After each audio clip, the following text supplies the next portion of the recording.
कभी कभी मुझे लगता है कि सुनना यानी लिसनिंग एक ऐसी चीज़ है जिसे हम कम आंकते हैं। मतलब हमको लगता है कि बोलने में ताकत है, अपने विचार रखने में ताकत है, अपनी बातें शेयर करने में ताकत है। और हाँ, ये गलत भी नहीं है, लेकिन एक चीज़ को अक्सर हम अनदेखा कर देते हैं, वो है सुनने और समझने में भी उतनी ही ताकत होती है। पहले मैं ये बात नहीं समझता था। मुझे लगता था कि अगर मैं चुप रह गया तो लोग सोचेंगे कि मैं बोरिंग हूँ या मेरे पास कुछ कहने को नहीं है। लेकिन आज मुझे लगता है कि असली आत्मविश्वास यही है कि तुम्हें हमेशा अपने बारे में बोलने की ज़रूरत ही ना हो। तुम इतना सुरक्षित हो अपने आप में कि तुम सिर्फ सुन सको, ध्यान दे सको और फिर तय कर सको कि किस स्थिति में क्या बोलना है और किस स्थिति में चुप रहना है। मैं सच में मानता हूं कि जीवन के सबसे बड़े सबक मुझे तब मिले जब मैंने अपना मुंह बंद करके सिर्फ सुनना शुरू किया। क्योंकि जब तक मैं बोलता रहता था तब तक मुझे सिर्फ अपनी ही आवाज़ सुनाई देती थी। मेरे दिमाग में यही चलता रहता था कि मैं कैसा दिख रहा हूँ, मैं क्या बोल रहा हूँ, अगला मेरे बारे में क्या सोच रहा होगा। लेकिन जैसे ही मैंने अपनी ऊर्जा सुनने में लगाई, मुझे महसूस हुआ कि दुनिया में कितनी सारी चीज़ें हैं जो मुझे पता ही नहीं थी। हर व्यक्ति के पास अपनी एक कहानी होती है, अपना एक नज़रिया होता है। हर व्यक्ति अपने अनुभवों से बना होता है और अगर तुम सुनने वाले बन जाओ तो तुम्हें ऐसी ऐसी चीजें समझ में आएंगी जो किताबें नहीं सिखा पाती। एक और चीज जो मुझे समझ में आई वो ये है कि जब तुम सुनते हो तो तुम अपनी इज्जत खुद बनाते हो। पहले मुझे लगता था कि इज्जत बोलने से आती है, अपने विचार मजबूत रखने से आती है, अपने आप को स्मार्ट दिखाने से आती है। लेकिन सच तो यह है कि जब तुम किसी को सच में सुनते हो, बिना बीच में टोके, बिना अपनी कहानी जोड़े, तो सामने वाला अपने आप तुम्हें इज्जत देने लगता है, क्योंकि उसे लगता है कि तुम उसकी कदर कर रहे हो। और ये इज्जत तुम्हें जबरदस्ती नहीं मिलती, ये तुम्हारी शख्सियत का हिस्सा बन जाती है। और एक बात बताऊं, सुनना सिर्फ दूसरों के लिए जरूरी नहीं है, खुद के लिए भी एक थेरेपी है। जैसे अगर तुम अपना ध्यान अपनी आवाज से हटाकर दूसरों की बातों पर लगाते हो तो तुम्हारे दिमाग का शोर कम हो जाता है, तुम अपने विचारों के चक्रव्यूह से बाहर आ जाते हो। मुझे याद है पहले मैं इतना अधिक सोचता था कि मैं अपने ही विचारों में उलझा रहता था, लेकिन जब मैंने लोगों की बातें सुननी शुरू की तो मुझे एहसास हुआ कि मैं कितना ही अपने बुलबुले में फंसा हुआ था।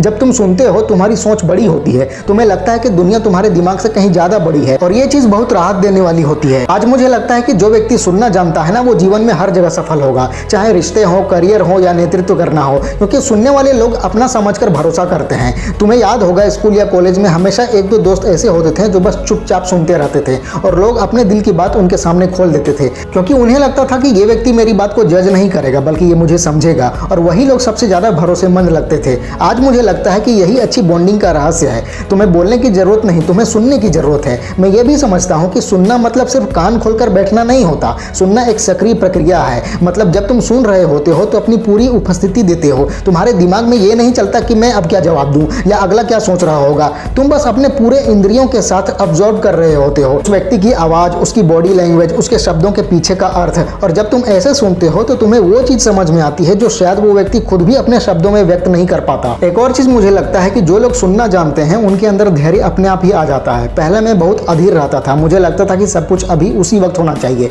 लेकिन जब तुम सुनते हो तुम्हें इंतजार करना पड़ता है, तुम्हें अनुमति देनी पड़ती है कि सामने वाला अपना विचार पूरा करे। और ये धैर्य सिर्फ बातचीत में नहीं बल्कि जीवन के हर क्षेत्र में मदद करता है। तुम्हें नौकरी में धैर्य चाहिए, रिश्तों में धैर्य चाहिए, अपने लक्ष्यों के लिए धैर्य चाहिए, और यह धैर्य तुम्हें सुनने से स्वाभाविक रूप से विकसित होता है। कभी कभी मुझे लगता है कि हम सबको बचपन से यही सिखाया जाता है कि बोलना सीखो, अपनी बात रखो, अपना नजरिया साबित करो, लेकिन किसी ने यह नहीं सिखाया होता कि सुनना भी एक कौशल है। हमारे पास दो कान हैं और एक ही मुंह है। इसका सरल मतलब है हमें सुनना ज्यादा चाहिए और बोलना कम, लेकिन हम उल्टा करते हैं। हम ज्यादा बोलते हैं और कम सुनते हैं और फिर शिकायत करते हैं कि रिश्ते ठीक नहीं है, लोग हमें समझते नहीं, दुनिया गलत है वगैरह वगैरह। अरे दुनिया गलत नहीं है, तुम्हें सिर्फ सुनना नहीं आता। एक और बात, जब तुम सुनते हो तो तुम्हारी अवलोकन शक्ति तेज हो जाती है। तुम छोटी छोटी चीजें नोटिस करने लगते हो जो शायद कोई और अनदेखा कर देता है, जैसे किसी की आंखों का भाव, किसी की आवाज में छुपी हुई चिंता या किसी की शारीरिक भाषा में दिख रही हिचकिचाहट। ये सब तुम्हें तभी समझ में आता है जब तुम सच में सुनते हो, और यही तुम्हें एक मजबूत लोगों के साथ अच्छे तालमेल बैठाने वाला इंसान बनाता है। तुम्हें समझ में आता है कि अगला व्यक्ति कैसा महसूस कर रहा है बिना उसके कहे, और यही सहानुभूति है। मुझे अब लगता है कि सुनना एक तरह का सुपर पावर है, क्योंकि आज की दुनिया में सबको बोलने का शौक है, सबको अपनी बात रखने का शौक है, सबको अपना नजरिया साबित करने का शौक है। लेकिन जो व्यक्ति सिर्फ सुनना जानता है वो सबसे ज्यादा समझदार लगता है, क्योंकि वो दुनिया के रहस्यों को सुन रहा होता है, वो लोगों के असली विचारों को समझ रहा होता है। और जो व्यक्ति ये कर लेता है उसके पास एक बढ़त होती है, इंप्रूवमेंट होती है, उसके पास वो ज्ञान होता है जो किसी और के पास नहीं होती। आज अगर मुझे अपनी छोटी उम्र में खुद को कोई सलाह देनी होती तो मैं बस यही कहता कि बोलना जरूरी है, लेकिन सुनना उससे भी ज्यादा जरूरी है, क्योंकि सुनने से तुम्हें स्पष्टता मिलती है, तुम्हें दिशा मिलती है, तुम्हें समझदारी मिलती है, और सबसे बड़ी बात, तुम अपने जीवन में अनावश्यक दिल टूटने और अनावश्यक नुकसानों से बचते हो, क्योंकि तुम बिना सोचे समझे अपना सब कुछ जाहिर नहीं करते। तुम्हें पता होता है कि कहाँ क्या बोलना है और कहाँ क्या नहीं बोलना है, और यही मैच्योरिटी है, यानी परिपक्वता है। अगर तुम्हें सच में अपने रिश्तों को बेहतर बनाना है, अपने करियर में आगे बढ़ना है, अपने जीवन को शांतिपूर्ण बनाना है तो सुनना सीखो। तुम्हें शायद लगे कि ये एक छोटी सी बात है, लेकिन इसके लाभ इतने बड़े हैं कि तुम खुद हैरान रह जाओगे। सुनना सिर्फ एक कौशल नहीं है, ये एक जीवन शैली है। जब तुम अपनी जिंदगी में सुनने को अपनाओगे तो तुम अपने आप बेहतर इंसान बन जाओगे, और मुझे लगता है कि इससे बड़ी उपलब्धि और कोई नहीं हो सकती।